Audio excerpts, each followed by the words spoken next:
And here we are, the second round of 12 match. Winner here will face up against the Viper in a quarterfinal over the next 2 days. But to repeat some of the things we just mentioned, Ornlu, one of these players we maybe expected to make it here, one of the players we expected to get second in their group, and that was JorDan. JorDan, he did the same thing in the first season, and then he ended up winning his round of 12 in the playoffs, and then unfortunately not winning in a quarterfinal. But we did not expect BacT to be here. BacT came out of retirement for this. It was looking rough for him at the start, but he had a 3-0 versus MBL in his last week. He got some wins off some other players, and BacT proving the age-old saying, oh God, I just forgot the saying. Hold on, I got this. I don't know that saying, T90. Oh God, forgot the saying. It's something class permanent. Form is temporary, class is permanent. There we go. That's the saying I was looking for. There we go. So a little rough for me. I'm not in great form, but the class is hopefully still there for me. And oh man, I mentioned it before the series. I said BacT is going to bring back the BacT of old. He's going to try and lame with an eagle. He just missed out on that boar there. Yeah, that is a little unfortunate for him. Still, both boars are pretty far away and out in the open for JorDan, who, by the way, will be the poles. So a civ that is just kind of good everywhere, except water these days. Now, laming is allowed, so you can try and steal the boars. However, the boars always generate to the side or the back. And yesterday, I said this while casting with Dave, and then MBL said, wait, laming was allowed? And I was like, really, MBL? Like, you find out after the group stage is over that you could have lamed. I mean, it's MBL. What else do you expect? Exactly. It's like, dude, don't even say it. Like, don't even give us more reason to question your preparation. But I felt the need to bring that up. Not to throw MBL under the bus again, but I felt the need to bring that up because I think you and I have seen enough instances of players not exactly knowing what maybe they should know. What? That would never happen with a professional AoE 2 player. Well, JorDan has brought his scout forward a little early compared to what you would normally see.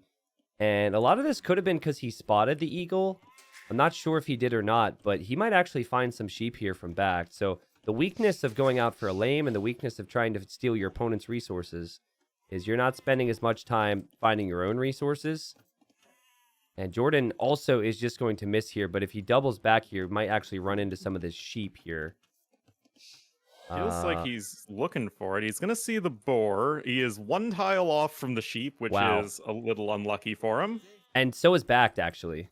Like, those sheep might never be found. Yeah. Well, I feel like you need to scout there, right? Yeah, he'll go there. Big. He'll end up finding them when he goes to get his boar. But it is kind of funny how hidden those things were. So I guess in the end, both scouts have done a little trip around the opponent's base. And no one's really been able to steal anything here for this Arabia game. But, Ornlu, what do you think about the polls pick? Do you like it or do you hate it here for Arabia? Polls are good everywhere, except water. I mean, it's just one of those civs that it feels so oppressive to play against in a lot of situations. Mm-hmm. And as strong and as aggressive as Aztecs are, if it just gets to a point where polls can get schlocked to privileges and just make a ton of knights, it feels like it's going to be a tough spot for Aztecs. Okay, well, this is going to be one of the rare spots where I disagree pretty heavily with you. I hate the pick here. I think there's so many civilizations that you could pick for Arabia that are better than the Poles. I know Viper's example against, I think, Veleza in the group stage might not have been the best example because Viper deleted his archer range at the start of that one. But, like, I just think you have to work so hard to get good value from the Poles here. And I feel like there's maybe 5 to 7 civilizations where you can your bonuses apply easier.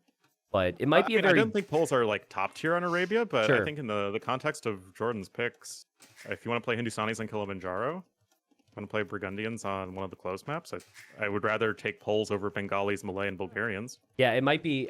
We'd have to look back at the draft to really compare, you know, what they prioritized, I guess, as far as their picks are concerned, right? But well, that's what I just did. Well, fair. Okay, fair. But I'm not talking about... Okay, thanks for bringing the context of the draft in. I'm just going to say here that even within that context, Ornlu, I think that, you know, with all that said, because you had mentioned the other maps and how important it is to have those civs, which is great. BacT's got to get this win, right? Yeah. Aztecs have been so good on Arabia for years. there's more applicable bonuses for the Aztecs. And this feels like a really important opportunity for him to start off the series with a bang. If he were to lose with Aztecs, a Civ that has an incredible win rate on Arabia, then he might be at a disadvantage on some of the other maps with those Civs. So we'll see. But JorDan, he's so good at soaking up pressure. It can sometimes cost JorDan because he is so defensive, but it's very much his style. And his scout will see the militia there. And I think he's been expecting this the whole way through. A man-at-arms from BacT. Yep, super aggressive opening from him. And in general, I like this versus Poles. They are going to be a little bit more slow to get going, especially relative to Aztecs, who are just one of the fastest civs out there. But Men-at-Arms is going to be in almost certainly as soon as Feudal Age comes in. There we go. Double Bit-Axe also able to be afforded, which is quite nice. And maybe going to be able to harass the Foragers just a little bit, but JorDan himself going with the very quick archery range. I mean, this is exactly what you want to do versus one of the Meso civs these days, I feel. Everything JorDan's doing here is just so relaxed and so calm. It's not easy, though. It's not easy. You've got to get your villagers back to work after walling up, and you've got to make sure that your first archer gets a lot of value, because it's very easy to just forget about that archer, get lured into a man-at-arm or the eagle with some good micro from BacT.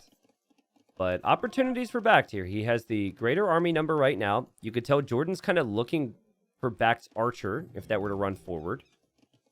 BacT's not going to send that forward just yet, but if you were to follow this up and be attacking the walls anywhere, he could find opportunities. JorDan got to pay attention. He's going to be getting a little bit stuck. Does delete the palisade, but the eagle's trying to block.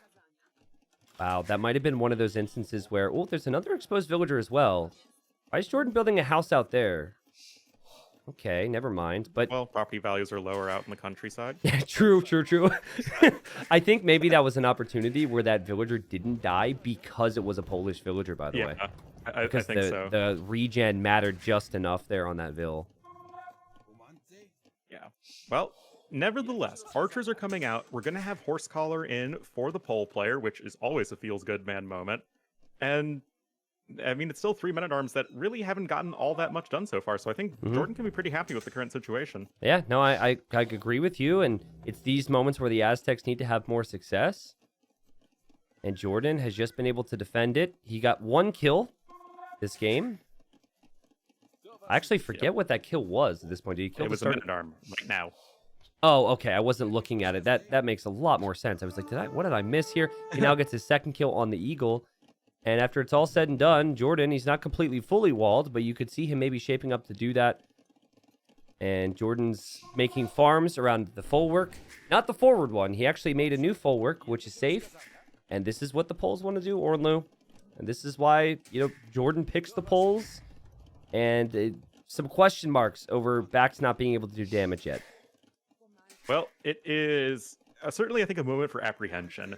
Especially just given the context of the players and the fact that JorDan, he's already got archers and skirmishers to defend. He has fletching. He's even going to have town watch. Yep. JorDan just playing super safe and calm as we know he can and often does.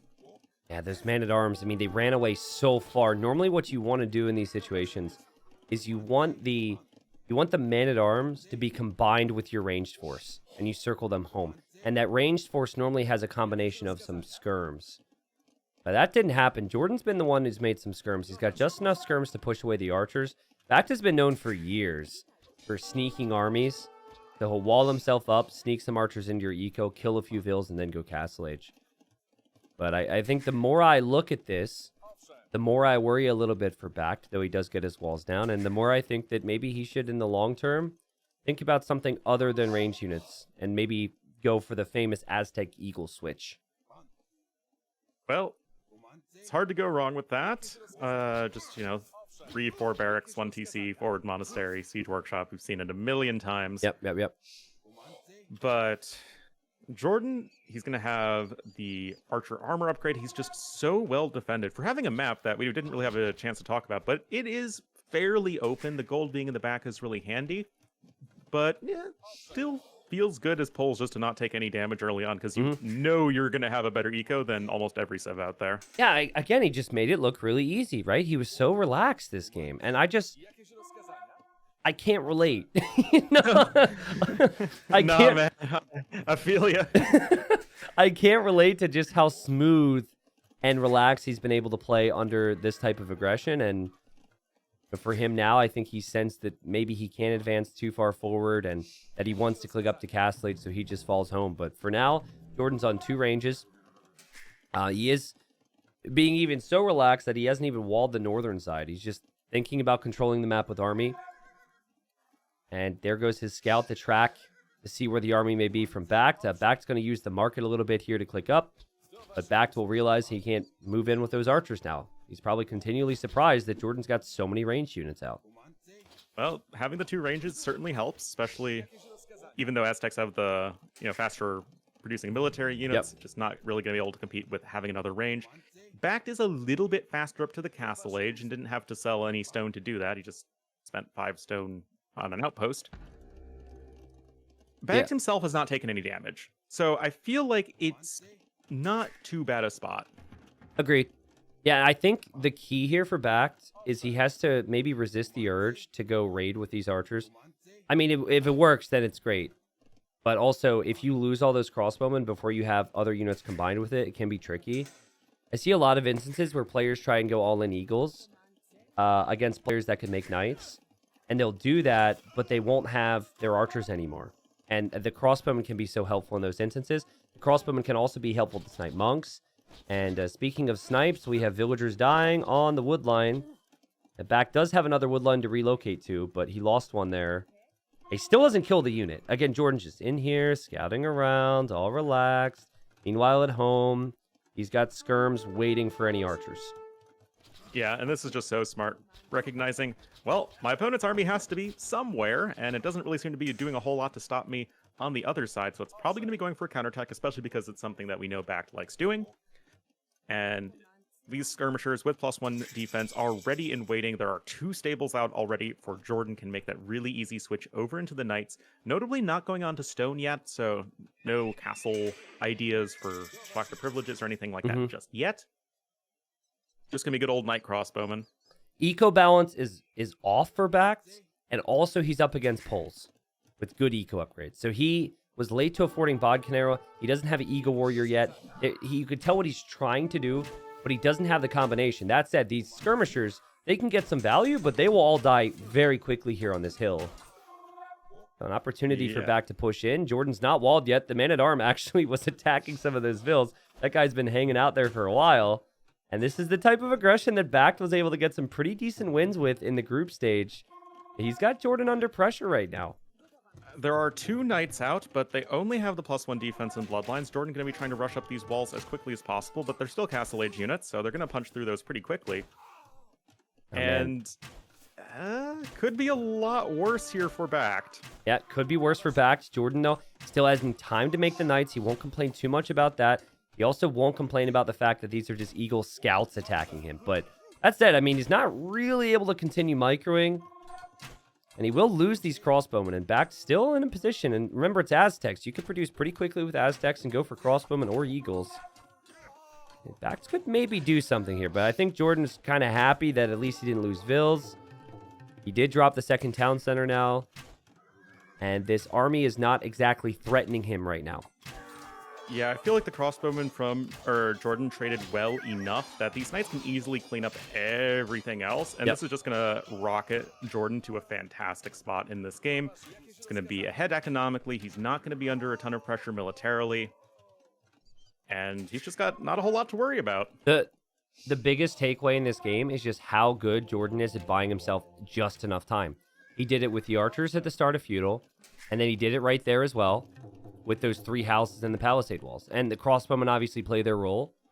But, you know, not having to rush +2 armor with knights tells you you're having a pretty easy game, because against crossbowmen, normally that's the first thing on your mind. Jordan with 2 town centers to produce villagers. He's got the Castle Age farm upgrade coming in now as well, which is always massive with the poles.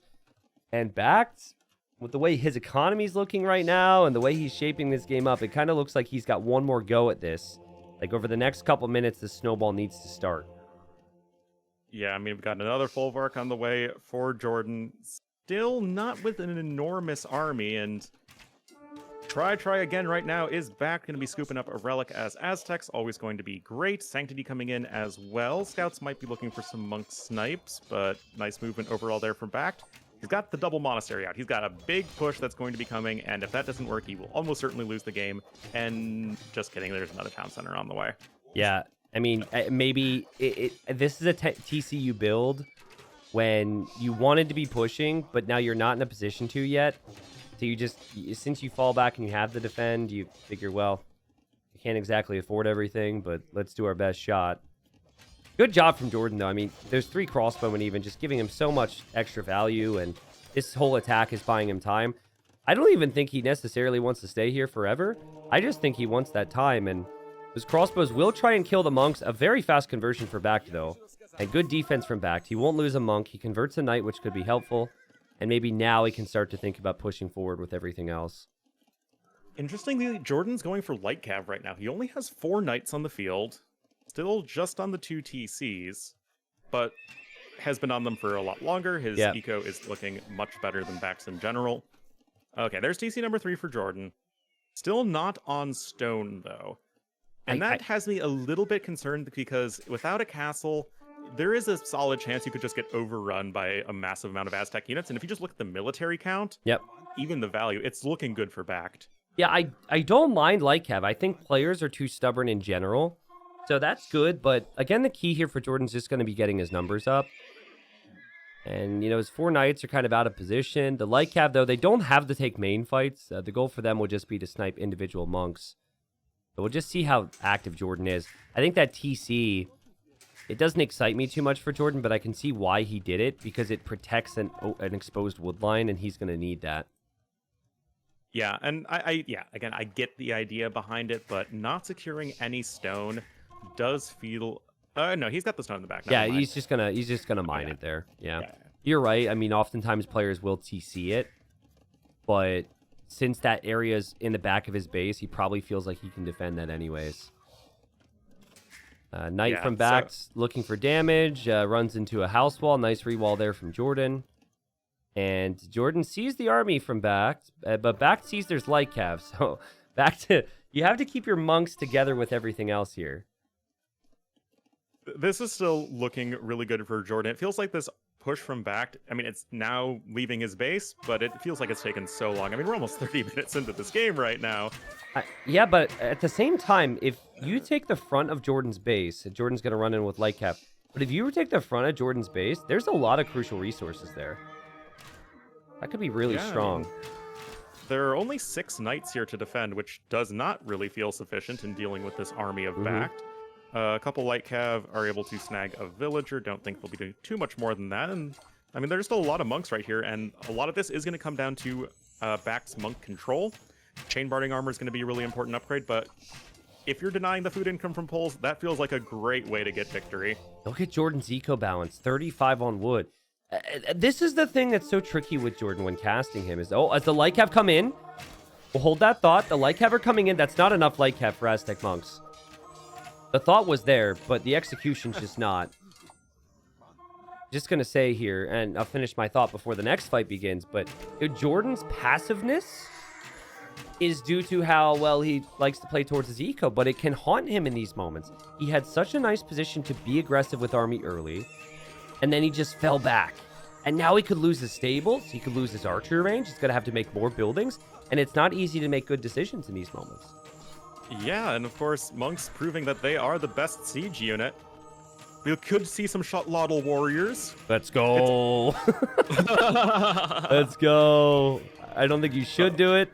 No, I think it would be pretty bad, actually. Yeah, you don't really, you're really not in the position for it, but great job from BacT. Finally getting to his army count that he wants here. He's got 40 army. Honestly, though, I think he just needs to continue to do this. And this barracks is going to be more valuable than converting any of those buildings because he needs to run in. Because back there, it's very exposed. JorDan's going to need a castle. JorDan should drop that castle now, though, because BacT could run in any moment. Well, the thing is, the castle's going to be in pretty soon. JorDan's eco isn't too bad. Light cav are doing their best to snipe the monk. Monk's got some crazy value here, Ornlu. Healing, conversions. Jordan's army count it's still dropping. He's sent a lot in here. This does allow him to drop the castle maybe, but Jordan, not there, bro. You didn't win this fight. There are crossbowmen right here, able to go for some snipes, and even if this castle goes up, it's going to be at a very significant villager cost. More Eagle Warriors are on the way, and you need to respect the Aztec push. Yeah, seriously. And this is that sweet spot for the Aztecs that we thought of when we had our discussion earlier, though, right? This is what the Aztecs can do. Their production's insane. I do think BacT could... just needs to make sure those crossbowmen are sitting in a spot where they're always going to be hitting villagers, and I think he's found it. You don't move them, ever. You just move your infantry units, and then the crossbowmen just stand there. He's got 27 eagles back. He is moving the crossbowmen now. Jordan might see this as an opportunity to finish the castle, but BacT could just turn right back around and go to the castle position. So nice bait there from Jordan. He's actually using those 3 light cav against the big ball of eagles, so he can take an engagement against the crossbows, and now he's actually killed those monks too. That was a really good moment there from Jordan. Yeah, this honestly could be a lot worse for him. He's gonna get the castle up. It's been 8 villagers lost. It's not what you want, but you're still ahead by 10. Your eco upgrades are better.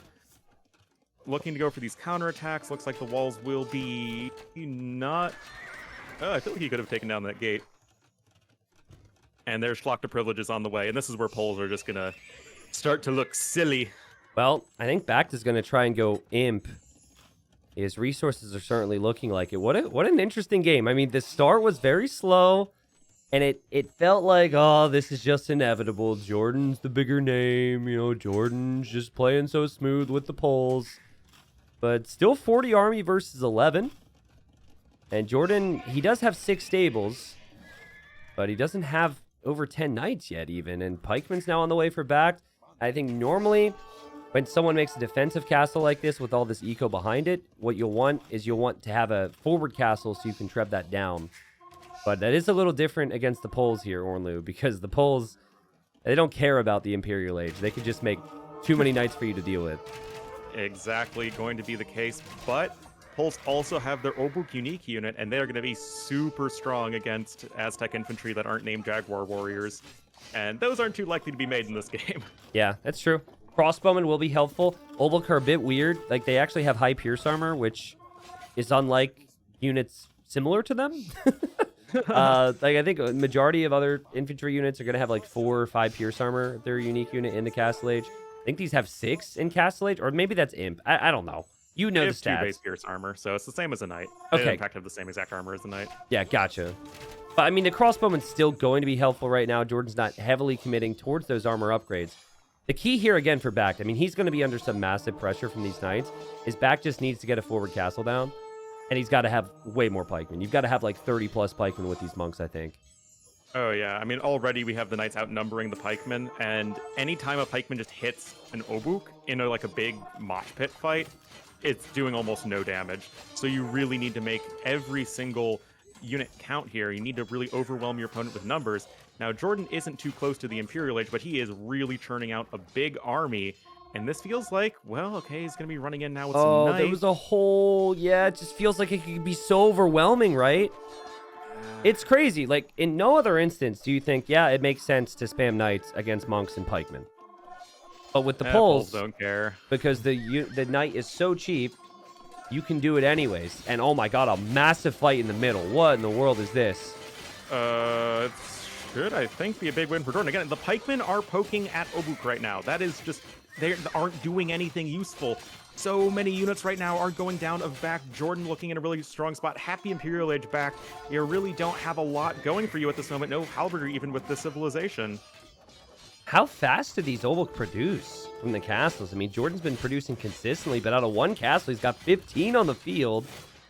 Well, their production speed was nerfed, but it's still pretty fast. Okay, well, maybe castle will go up for BacT because he walled in his villagers, but this is not the spot you want to be in, man. It's like, you don't even know if you can move your trebuchets forward. Your economy is protected now if you get a couple gates down and a couple walls, but... I mean, the thing you will like is that you have 4 relics. So actually, if he can get his walls down in the back and these light cap don't get in, I'm very nervous for him. I think the light cap get through. Oh, nice. Oh, very nicely done. Locked the gate as well, just to make sure. Yeah, I mean, if he can get... JorDan doesn't have any more knights. JorDan had to sacrifice production for a bit so we can get up to Imp, but if BacT could get 4 or 5 trebs with the 25 pikes and a couple monks on the hill, he could definitely take out the castle. I just don't know if JorDan needs the castle. Yeah. Well, at this point, BacT needs to take down those castles much more so than JorDan does. You can see he's making cavalry and infantry both at the same time. They are both kind of important aspects to his army, and JorDan even going way to the other side of the map to take some stone. Yeah, it's interesting. BacT actually has knights on the gold in the north. BacT has done a great job this game. He's having 4 relics when there's been light cav on the field is no joke. Going to be even more beneficial as Aztecs. A couple of hammer bros are coming forward to help deal with the pikemen. Yeah, those hammer bros. Right now, it's going to be, can JorDan defend? I think 2 hammer bros, as you call them, kill 10 pikemen. They don't seem to take any damage. To be fair, that's also similar with majority of infantry unique units. Yeah. Right. Maybe the Karambit Warrior is a little different because the Karambit Warrior is so weak on its own, but 150 pop versus 160 pop. Army count higher for BacT as it was once in this game, and now we've got Elite Oldbook for JorDan, so maybe he does need those castles, but he still has 18 of them. He'll still have another castle to produce. That said, it does look like he will lose one of his 2 castles. Yeah, and I really have to give BacT credit in this game. He is making this very competitive against JorDan, even when his start was quite bad. Yeah, seriously, I really thought BacT would have been dead. And honestly, I thought this so many times with BacT during the group stage, and he just kept hanging in there and kept coming back in games. And I remember the saying now, form is temporary, class is permanent. Like, this guy came out of retirement for this, and he's looking like he plays the game 10 hours a day. It's insane. I mean, I just love this defense at home right now. He's making sure that no huge counterattacks are going to just be running into his base. I'm a little worried there's a hole right here. Oh, that's so painful. My fears are well justified, it seems. And to be honest, I think JorDan would have broken through eventually anyways, because he brought the Elite Oldbook forward. And this is such a good move from JorDan, because it's simply just been pike defense for BacT. And there's seemingly no counter to the Elite Oldbook on the field right now for BacT. He did go Arbalest, and he's got 10 of them, but the majority of them are forward. So JorDan has picked the correct spots, and this forces BacT into a defensive castle. And what he wanted to do was make that next castle forward next to Trebuchets. Yeah, this is just so strong. Even, Elite Oldbook have a ton of extra bonus damage against buildings for some reason. 6 bonus damage without arson. Do they actually have bonus 6 damage? bonus damage against buildings without arson. Why? I don't know, man. Let's slap another bonus onto him. Let's go. Yep. I mean, it's good to know. I guess I've never looked at the old book and said, oh my god, that destroys buildings so fast. But here we go. I don't think he has arson. He doesn't. Yeah, that's pretty fast. But then again, there's no defensive army here. BacT is going to try and make some Jaguar Warriors. Even if Jaguar Warriors were insanely strong against these units, and I'm not even sure they are, I'm not sure he'll have the numbers of them. And this would be where JorDan could try and take out the Trebs on the front. Keyword being try.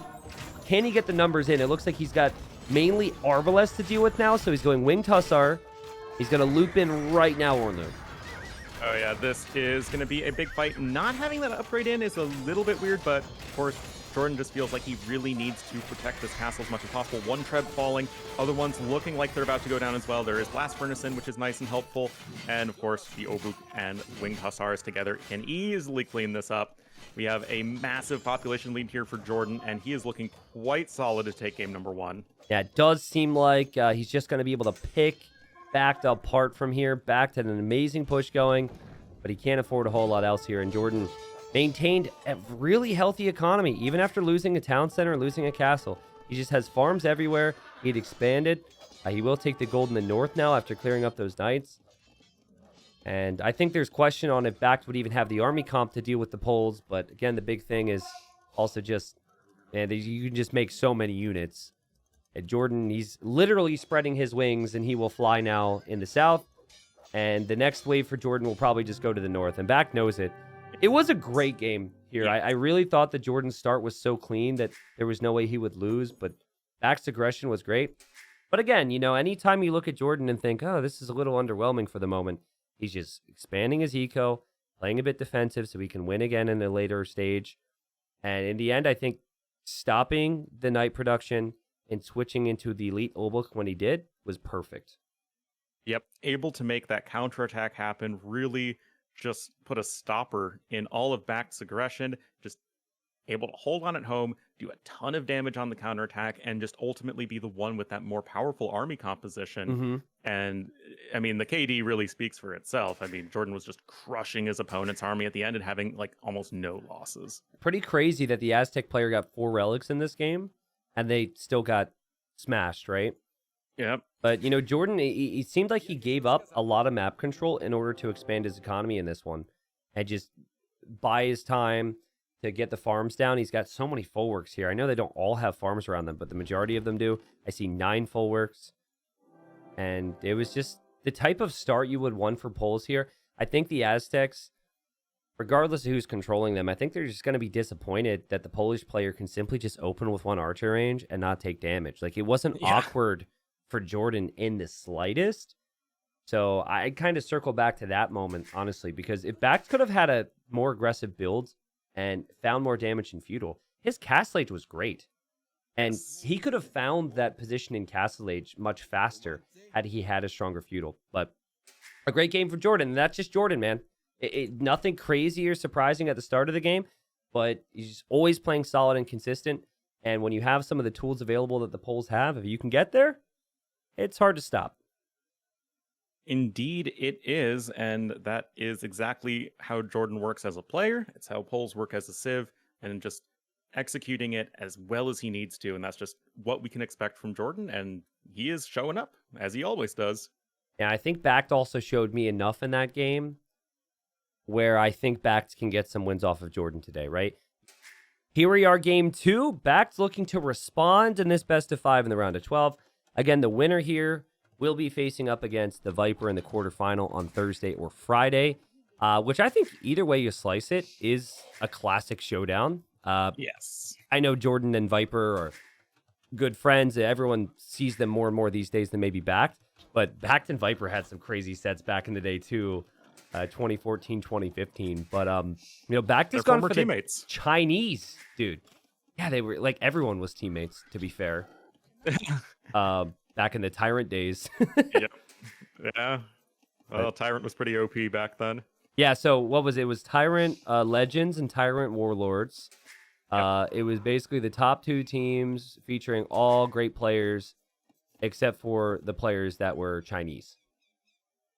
And the RVK was pretty good. Yeah, that's true. Yeah. That's true. Yeah. But I just remember that Tyrant was so stacked that they had maybe 15 or 16 names. Look at the Kings. Oh my God. They're oh my goodness. running into each other here. But Chinese for BacT here, and then Bengalis for JorDan. And speaking of the classics, the Chinese are kind of always seen as the best regicide fortress civilization. I think they're still really good.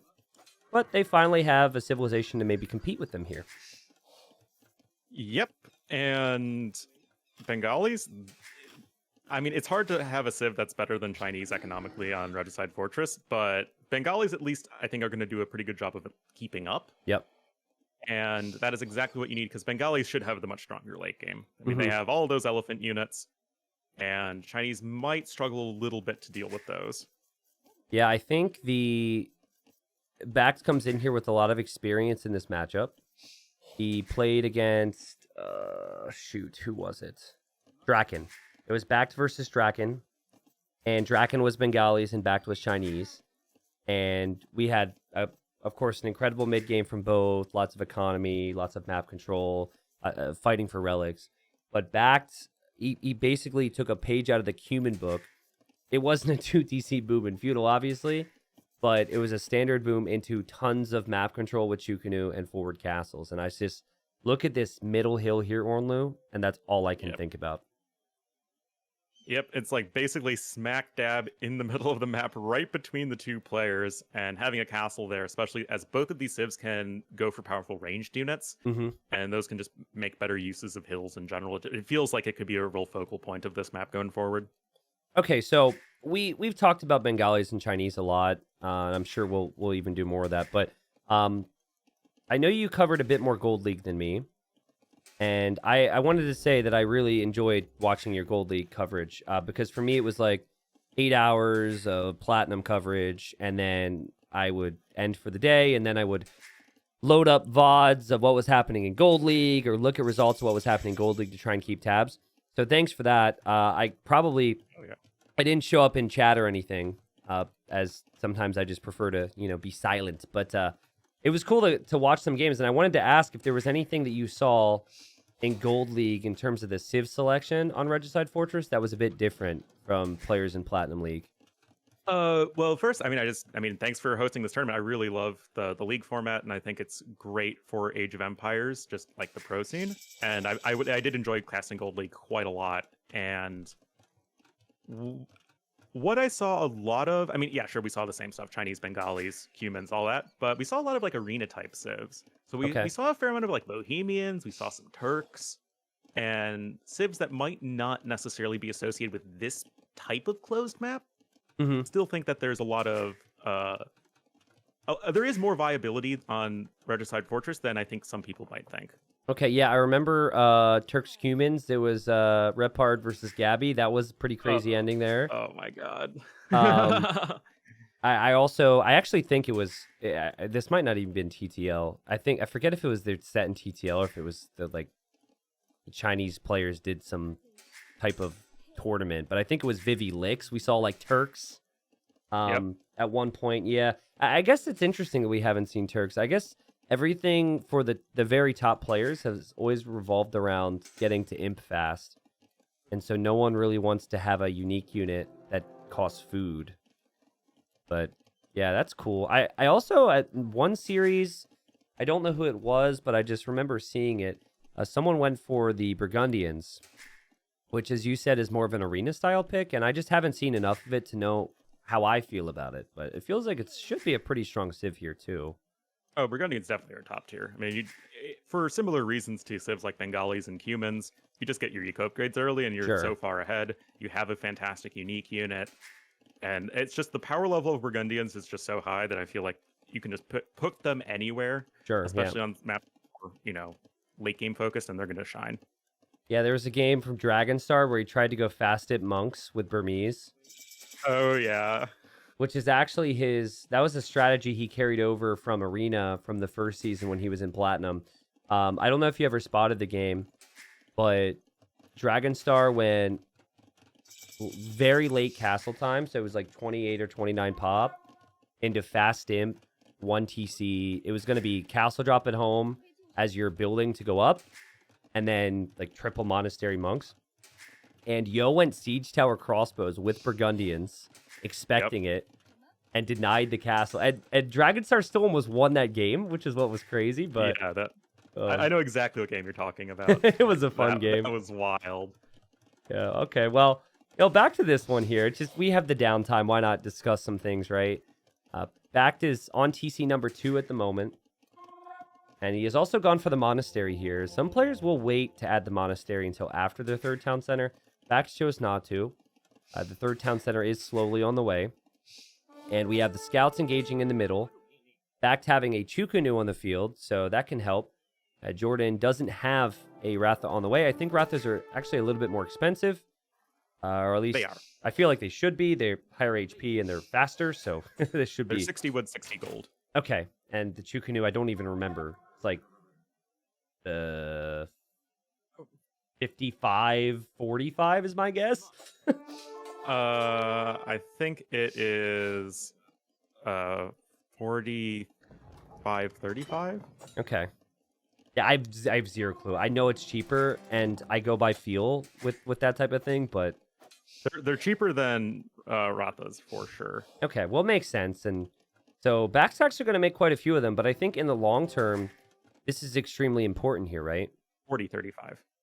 Because if you have map control.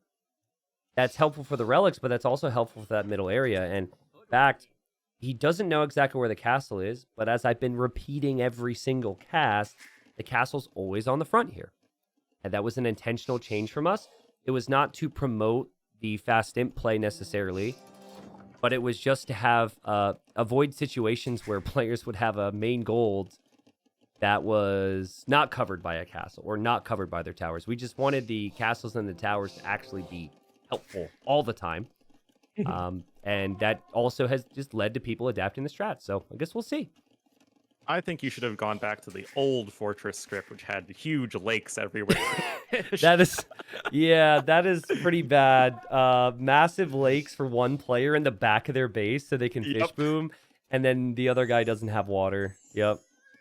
I did some videos a while back where I compared like the original AOC scripts to like the DE versions, and it's amazing how far a lot of maps have come. Yeah, all the maps have. I mean, we have our complaints here or there. We are spoiled brats these days. Yes. Wow, this guy's gold is 3 tiles closer to a hill. This other guy doesn't have that. But yeah, it was pretty crazy back in the day. And to be fair, people weren't good enough to really take advantage of differences in maps either, so that was a big part of it. Remember Land of Lakes from Hidden Cup 1? Yeah, that was T90. That was an interesting inclusion. to be fair, Would you like to comment on that? the whole concept, I don't even remember many games from it because I think it was banned a lot. But the whole concept was just a test at that point, right?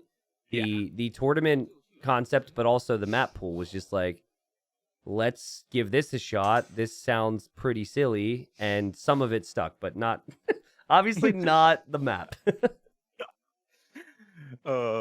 Also, I just realized in this moment, like an idiot, that I didn't keep the colors consistent with the first game. But on my side now, I have BacT in the red and JorDan on the blue. I'm going to keep that just because I think it suits, like, having the Vietnamese player in red just feels more natural to me. So I apologize for that issue here, people. But I honestly completely forgot. So same, yeah. I just didn't even think about it. So, well, it's all good. I mean, BacT has had a really nice game here. He's going to get relic number 3. JorDan did kill a monk a moment ago in the northern corner, but that is still much closer and more realistic for BacT to get. And it's 60 villagers versus 65. Both players going to be competing for some map control, and JorDan finally starting to make his Ratha now. So, fletching on the way. We'll see how the Ratha and the Chukunu perform against each other. I think fletching is going to be needed here for BacT the second he sees this, and conversions will definitely make a difference as well. And something I do want to point out real quick before things heat up is JorDan with Bengalis has pretty much caught up economically with Chinese. So you can see that this is really a very competitive civ. Even And against look, Chinese look at how good these monks are right now. He's converted 1 Chukunu. I could have converted more than that, and now he switches the Ratha into melee mode. They've got 10 attack, and the monks are still just not dying. Oh man, it's amazing how bad this effect was when it was attached to a unique tech, but it's so good when given as a civ bonus. Yeah, seriously. Well, now you have BacT falling back into his base. Honestly, it's not horrible for him because now he has a heads up on the situation here, and he does still get 4 relics. Yeah. So and I think he will be okay with that. Yeah, I mean, at the end of the day, that is what you're looking for in the mid game. Sure, I mean, we're talking about falling behind in the early Imperial Age time. We already have JorDan camping the hill with some Rathas, but BacT is still cooking up ahead of his opponent. He's going to be able to go right over to his power unit in the Chukonu, and I am definitely liking his position. Well, I would love his position if he could get the castle up on the hill, but that's not going to happen because JorDan's camping on it. Or will it happen? I don't know. But both players want to go for that hill here, and so I would favor JorDan's position because of the fight he just took, and JorDan's going to take it. And BacT, I think, should see this, and he should just accept that he's not going to be able to do it himself, and he needs to place a defensive castle. But the conversions are coming in, but Ratha's from the back. This feels so needlessly risky. Yeah, we knew what his strategy was going to be, right? we had the discussion 10 minutes ago, but that is a situational thing where BacT should have said, I can't do this right now. So, again, the main concern for him is he's just losing army. So, JorDan hasn't lost a lot of his army. He's able to keep his mass, even though his unit's more expensive. The BacT will make trebuchets, but Chinese do not have bombard cannons, so that's not an option for them to push the middle. And so, well done from JorDan. I loved how simple it was. Just sitting 3 units there was such a big deal for him there. Oh, yeah, and just having the tanky unit on the high ground, able to secure that position. I mean, both players certainly recognize that this is the focal point of the map, but JorDan actually able to act upon that idea much sooner. He's even adding a 5th TC, so he'll get an extra 10 villagers upon reaching Imperial Age. He's already ahead by 10 right now. It's a crazy bonus. This Bengali civilization is really something else. It's such a weird one, too, because it's just so good on closed maps, but it's so horrible on open maps. It's just like no in between. It's like Spanish in that regard, where it's like they have situations where they're so good and situations where they're so potato. Yeah. Well, I mean, we've got a lot of civs, right? So you're going to have some like that. I wonder how much experience BacT has in countering the Ratha. Because I know he's played the Bengalis, but every time I saw him against the Bengalis, it was always Elephant Archer as the opponent's choice. And he's going to switch Halb now. And the Ratha that really have one thing that they struggle against, and that's the elite skirmisher. It feels weird, but the Ratha actually destroy Chukunu. They're actually really good against Chukunu. They just die to skirm, and it doesn't matter if they're in melee mode or if they're in ranged mode at all. So I'll be keeping an eye on this, but still, yeah, more and more text coming in here for BacT towards infantry. Though he does have 2 trebs, and he's starting already to attack JorDan's castle. Yep, having that edge in the faster Imperial Age is really helpful.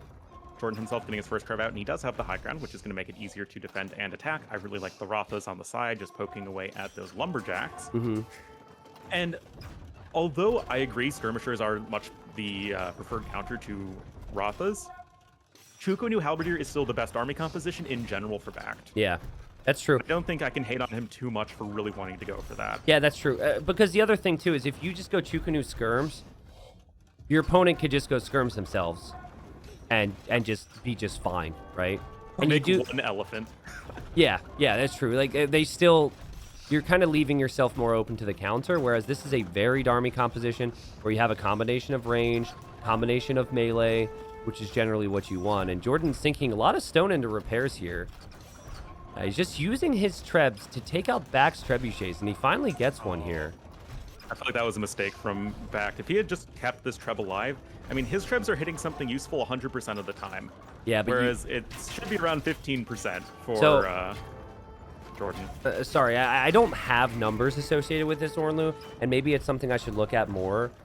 But if you are ever behind in the treb number, and they are after your trebs, and you are after their castle, you always have to fall back. That is my rule of thumb when I play. And, JorDan's had 4 trebs up on that hill, and it was verse 2 or 3. And so BacT just hasn't been able to force the issue, hasn't been able to push the middle. JorDan still only has 15 military otherwise, which is the crazy thing. He doesn't actually have a ton, but he's adding ranges behind this, and this could be anything, right? It still could be skirms, which I suppose is actually still very good versus Halb and Chukunu. It could also be elephant archers. You cannot afford to lose more trebs. You lost 1 to the trebs of JorDan right there. Yep. And, I mean, the KD speaks for itself. Again, it's around 4 to 1. Look at the JorDan castle from BacT in the north. That's a good castle because that tower is super annoying. Yeah. But it's just JorDan is expanded all over the map. Now, he doesn't have the relics, and he still doesn't have the army count. But let's see if JorDan can fix that problem as he is getting the elite skirmisher upgrade now.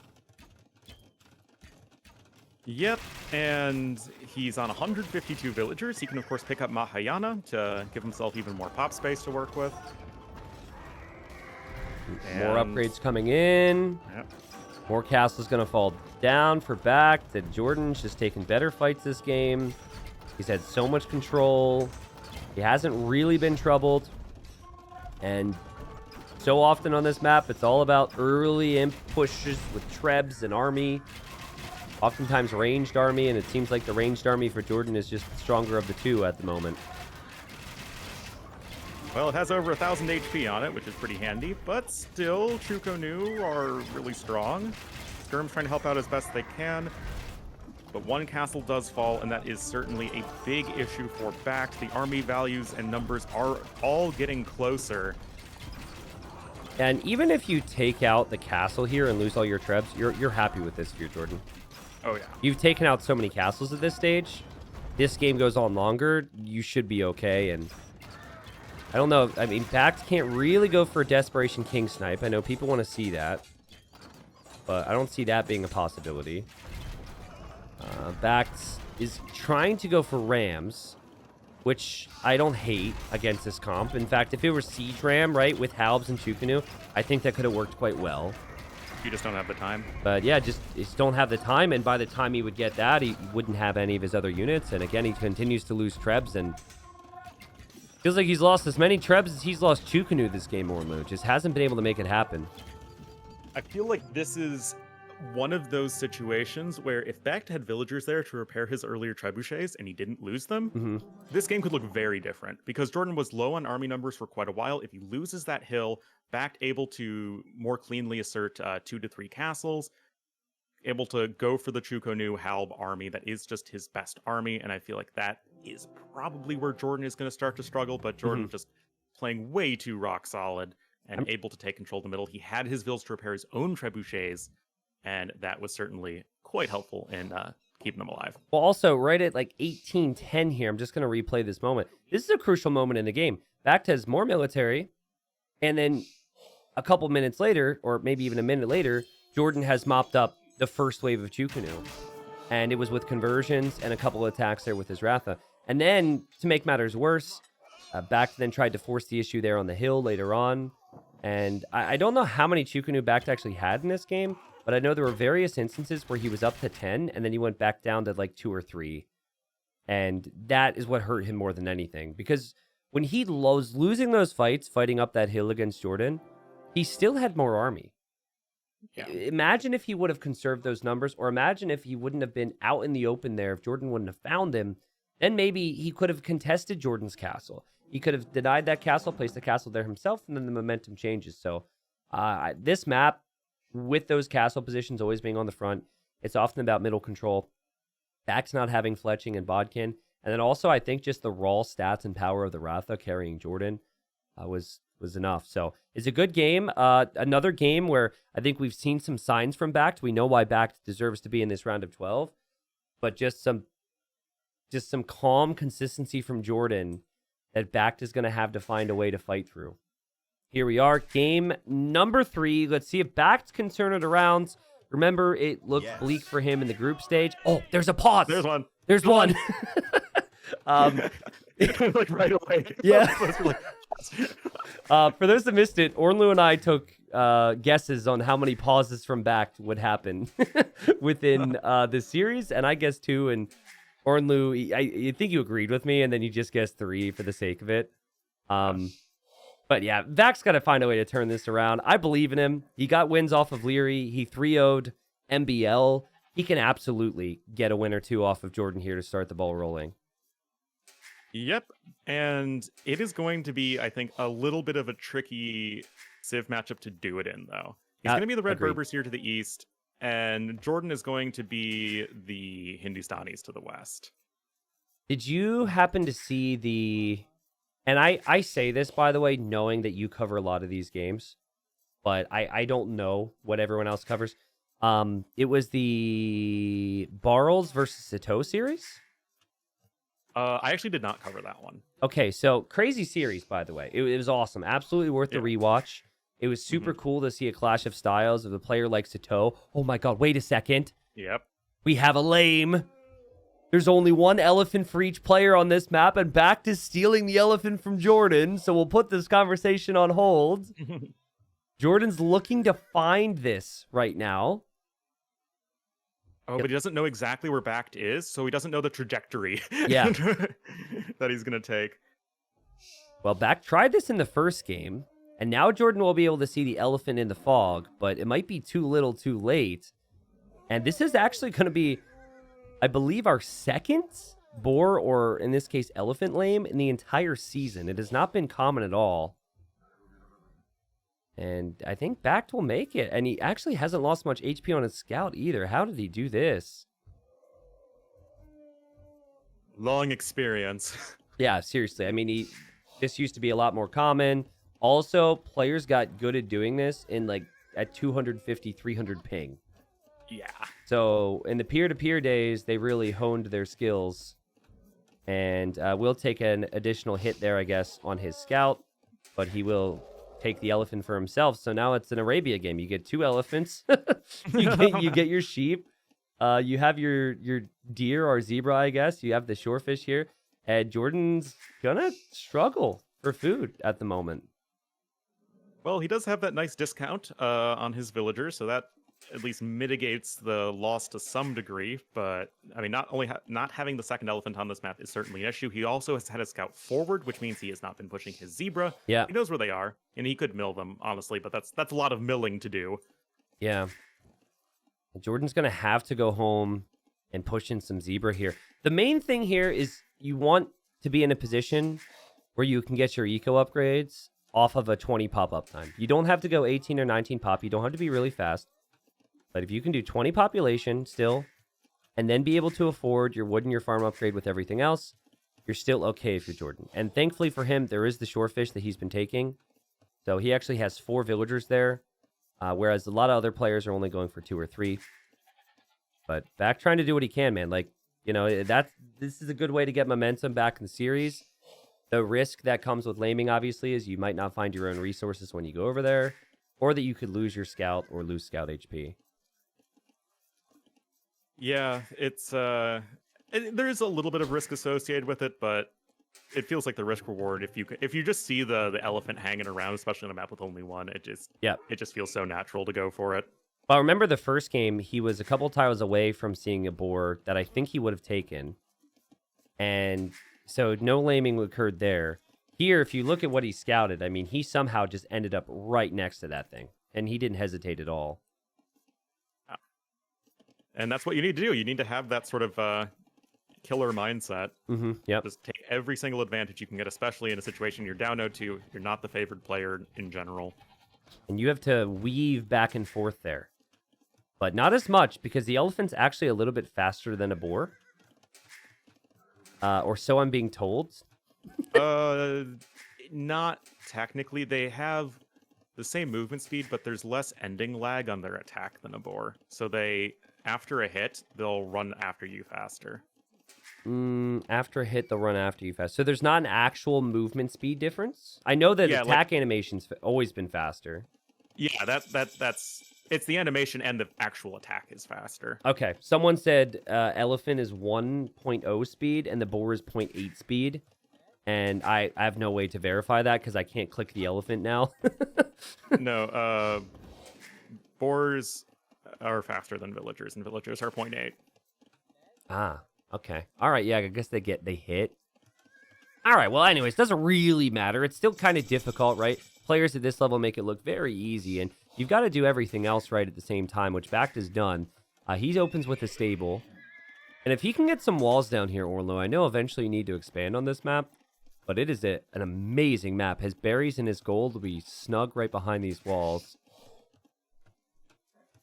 Yeah, it's hard to argue with it, especially for Kilimanjaro. Need to make sure that the porous acacia forests are fully walled, of course, but in the event that you're able to do that, if this is just a scout opening, for most players, which it is, Berbers are going to be very happy if they don't have to spend any more time in the feudal age than they need to. Yeah. I mean, it's a civ that just really loves being in the castle age. It's when your bonuses really start to come online.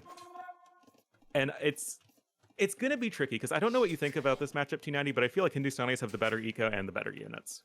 I agree. If it was Arabia, I'd heavily prefer Hindustanis. On this map, though, I think it's pretty close. Only because the Berbers have the potential to spam stable units.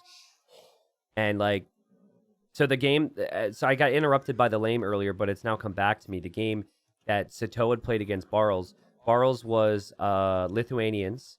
He was on 3 town centers, town center on the hill, 2 town centers at home, 1 monastery, and he had 12 pikemen. And Sato went 3 stables and just got full upgrades and just spammed nonstop knights. And he had 25 knights, killed the TCs, killed the monks, killed the pikemen. And so I think Berbers just have that potential. So if this was a map where you could easily boom as BacT pushes very aggressively into this base, desperate for kills. If it was a different map, I think I wouldn't like the Berbers as much. But good start here from BacT. This is all on the back, of course, of his lame earlier, and this is good aggression from him. Ooh. Yep, already getting villager kill number 1. JorDan losing some scouts on the forage bushes here. Villager is going to be able to wall herself in time. Ooh, what in the world? She is going to be able to wall herself. She is just... I'll stop. Yeah, I hate it when that happens. You try and task your villager to a palisade in that instance, and it just won't do it. It just gets stuck because of the pathing or whatever. That was JorDan definitely trying to do the right moves there to save that vill. But now he finds himself 2 down and no real opportunities for counterattacking either. So, again, aggressive play from BacT. And this is the first time that he's opened up aggressively in one of these games and actually found villager kills. Well, to be fair, the second game was RF. That's true. That's true. So, like, okay, compared to game 1. Yes, compared to game 1. You didn't see the villager kill in the second game? It was amazing. I'm pretty bad at catching stuff, so that would check out. Like, it would be totally believable that I would miss that. Well, all things considered, well done from JorDan since the losses here. He was able to kill the scouts. I had to be creative to do so. Is now walled. And while I think he's still going to have some issues in the next age, because I've just looked at BacT's resources, and I think it's incredible, still maybe able to stabilize here. He is the Hindustanis. He does have the cheaper villagers. And like you said, the Hindustanis have the better long-term chances in this matchup, most likely. But again, I got to credit BacT. The lane was crazy. And behind all of this, the only big mistake he's really made is forgetting a house right now. And he's good to go up to Castle Age. Yeah, and this is just what happens when you have a really smooth economy. You have the extra elephant, which is pretty nice, and you're just not attacked. Able to go right to the opponent's side of the map. You've killed 2 extra villagers. And like I said earlier, if you're in a situation where Berbers don't have to worry about being in the feudal age for a while, it means that relatively speaking, your opponent isn't getting as much of an eco lead on you. Yep. And you can just get to your cavalry discount that much faster. Ooh, those scouts are going to get in. These are Hindustani scouts. It's a weak palisade. If that is going to go down so fast. Oh. Okay. BacT, stop freaking me out, though. Can you finish it, please? Yeah, it's... I don't know how many team games you've played with this T90, but have you experienced the Hindustani teammate 4 scouts? Like 4v4, you have 4 scouts go to one guy and just kill him. Because they just can't wall themselves in. Just go through the walls quickly enough? Is that what you're saying? Yeah, no, you spend 4 scouts, especially now that you have allied vision. You just go to one of the flanks, and then you just go kill their lumber camp. Wait, that's a team bonus? Yeah, it's a team bonus. That's ridiculous. I know. I said it was ridiculous for moment 1, and then in feudal age you have you go Hindustanis plus Saracens. You just play Hindustani pocket and then Saracen flank, and then they just kill all your buildings. That honestly, if you have an example of that, like a rec or something that you could send me at some point, I would love to see it. But yeah, it's funny. I was just thinking the other day. I was like, I finally got into a point with Hindustanis and Gurjaras where I don't hate them. because don't even get me started on the decisions to give Hindustanis all the bonuses they have. BacT. Oh my god. What are they doing here? Anyways, so I finally got to that point, and now I think I'm angry again. Because you just mentioned that that's a team bonus. Why would they ever make that a team bonus? I don't know, man. That was the first thing I thought of, though, when I saw those changes. It's pretty wild. Well, okay, I am interested to see that, though, because it does take a lot of creativity to take advantage of that. And I didn't know that was happening. JorDan able to break through these palisades a little bit faster, but he hasn't made it through. And this is where I love to see the double stable move from BacT. I also like the fact he's actually making 2 knights first. Some people won't do that. I don't mind it. Go 2 knights, and then the rest of your army becomes camels, because the knights actually have more potential to kill villagers and break through walls. Yep. I just... Whenever you're faster up to the castle age, make knights. Yeah. They just are better against everything except scouts, and knights are still good enough against scouts. Yep. Now, Jordan's later to the Castle Age. Jordan's going to have some work to do for map control. However, Jordan's got incredible resources right now. You can go for the second town center. We talked a lot about BacT's map, but now that Jordan has his walls down, he actually has 2 goals behind his walls. The 1 gold is part of the wall, but that's still town centerable, I think. And he is the Hindustanis. And their camels do attack faster. The villagers are very cheap. And there's a long list of bonuses that's associated with this civ, which is why Jordan and many others have been playing them with success in this event. But monastery and camels for both from here on out. I think the additional scouts will actually be pretty helpful for Jordan, if you could maybe use those for monks later on. Yeah, it's always nice to have those scouts left over from Feudal Age. Whether it be for sniping monks, sniping maybe a reinforcement or something, a forward villager. Oh, there's a hole. Did Jordan see those knights got in? Oh. Well, he'll see pretty soon. Yeah, sees it now. Well, this is why you open with knights, I guess. Right? Yeah. That's amazing blocking from BacT, though. Yeah. He made that look really easy. Scouts will head to the middle for Jordan. It's unlikely these knights will find any more value. You don't want to donate any knights here if you're BacT, so try and get a kill, and yeah, if that happens, whatever. The BacT backs away. He is going for a siege workshop, a 3rd stable, right next to that town center there in the middle, and Jordan does see that town center. I really love how diligent BacT is being with relic collecting throughout the series. Even if it's not paid out or panned out for him in the games, like he is just making sure he's going for that. And when he has the map control, just do something with it. Even if you're not actively killing your opponent, it's just one of those little things that's great to see. And it's also so difficult to do on a map like this because there's so much to work on and pay attention to, especially when there's Lycav. And I remember MBL versus BacT. BacT, of course, 3-0'd that series, but he got 5 relics on Kilimanjaro, dude. Yep. 5 relics in Kilimanjaro game is almost unheard of. There's so many different avenues where you can be attacked, and Jordan's still lurking around with the Lycav, still waiting for monks, and he's not wrong. There will be monks out here. But it kind of feels like this is maybe a case of BacT venturing too far. He does get a conversion on a camel.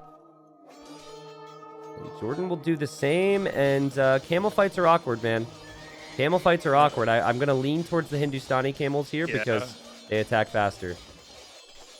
Yeah, I mean, if you're Berbers, you just need to be outnumbering your opponent, and it's, pretty straightforward, but that wasn't what BacT was doing right there, so no. I feel like not going to find success. That's also really poor game sense because you've been faster to the Castle Age, and you're always going to be faster to that second TC, and you have the hill. So if anything, you probably just want to wait it out and be patient. And so a lot of that could be, BacT's lack of confidence with his ability to come back in the series. Sometimes when you feel like you're the weaker player or you are behind, you try and do too much. But opportunities for Jordan now to maybe push that middle area. Yeah, I mean, there was no need for BacT to take the fight there. No bloodlines, no forging for him. Jordan has armor, attack, forging. Well, I guess that's the attack. Sorry, he's going to have full armor, forging, and then bloodlines, which is what I meant to say. So his camels are much stronger. Yep. And just having that faster attack speed is so, so helpful. It's not like the Gujars versus Berbers matchup, where Gujur camels only deal 1 more damage to other camels in the Castle Age. Like Hindustanis, that faster attack speed is pretty massive. Mangonels could actually play a pretty decent role here. You don't see that all the time. But random villagers caught in there. Lycavs skirt on by. The Mangonels aren't able to get any shots off. They're stuck. They're too close. Oh, and the camels are also derping around a little bit for BacT, and that is going to be a very decisive win for Jordan, as you were just mentioning. Those upgrades are far superior for our blue player. Another monastery is going to try and be rushed up. Now, camels aren't the greatest units for pushing. I mean, they are still camels. But, I mean, the army advantage is just so nice for our blue player, Jordan. Yeah. Jordan's been taking good fights, but it definitely feels like BacT is trying to force the issue here. Like, I'm not sure what he's seeing that we're not. It's also very possible, due to the stress of the situation, that he is not checking those upgrades. Might feel like in these instances, since he has the hill as well, which is something we need to take into consideration, that the fights could be better for him. But this game can snowball on you quick. That said, Mangonel there, like, that was a decent hit. He weakened some of his own units. So is that. But it is helping a little bit. Okay, TC fire as well. Blocking on the camels. It's not good enough, I feel. If you hit the monks here, you're loving life, though. That's true. No. Or you could not. Yeah, or you could not. Jordan focuses it down. Jordan's still going to find it awkward to push up this hill, but it's not going to be as awkward if BacT continues to donate units to him. And BacT has done that time and time again here. Jordan's had so many conversions. And if there's not any resistance, Hindustani camels can take out that town center pretty quickly. Yeah. Oh, God. Another camel gets converted. And I just love all these monks here for Jordan. Camels don't snipe monks very easily, and just back gonna toss out the GG, well played. GL next, BacT, nice as ever. Pretty crazy, though, to look at that pop down here from Capture Age and see that Jordan created 40 camels, and then BacT created 42. So, honestly, I think BacT just tried to force the issue too much. Had he just held to his hill, that was his win condition. The first fight snowballed, and then he felt like he needed to do even more, and then the second fight snowballed, and then I'm sure the regret set in, but it wasn't actually a bad game from BacT. It wasn't a bad game plan either. He had villagers on stone right now, so he wanted a castle on that hill, but he just donated too many units. And I also think that if this is maybe the first game he plays on a little bit longer, but considering he was struggling in this game and he would need to win 3, he just probably calls it quits here. BacT will still be satisfied, I think, with the fact he was able to make it to the playoffs. Won a little bit more prize pool for himself on top of the games won because he made it to the playoffs, even though he lost. But it will be Jordan moving on to the quarterfinals, and it will be Jordan versus Viper in that quarterfinal, Ornlu. Oh, boy. I think that's going to be rough for Jordan. I think I have confidence in Jordan's ability to do it, but the way Jordan will have to play is out of Jordan's comfort zone. And there's been too many instances over the years where Jordan, he doesn't want to push himself out of his comfort zone. But I agree. Statistically, over the last 4 or 5 years, Viper's always had Jordan's number. Maybe Jordan will go into it with the mentality of, I'm probably going to lose, so maybe I will be able to switch it up. I don't know. But this series, I think, was a little better than the scoreline suggested. Yeah. Particularly the first game was really good. The second game, I think, BacT took a couple bad fights. And then this game, and again, another example of just some poor engagement, sadly. Yep. Still, BacT is guaranteed Platinum League again for Season 3, if I'm not mistaken. Yeah. Yep. BacT will be back in there. Anyone who loses in the round of 12 will still be back in Platinum for the next season. So we'll see how things shape up for him. I also will have to have a discussion with him, too. I hope he's, like, re-energized for Age of Empires 2 as a whole. Because while he did come out of retirement for this, I'm not under the impression that BacT is necessarily fully back to Age of Empires 2. But we will have that discussion with him many months down the line. And again, from what I've heard from him, he was really happy with getting into the top 12, having just come back to the game.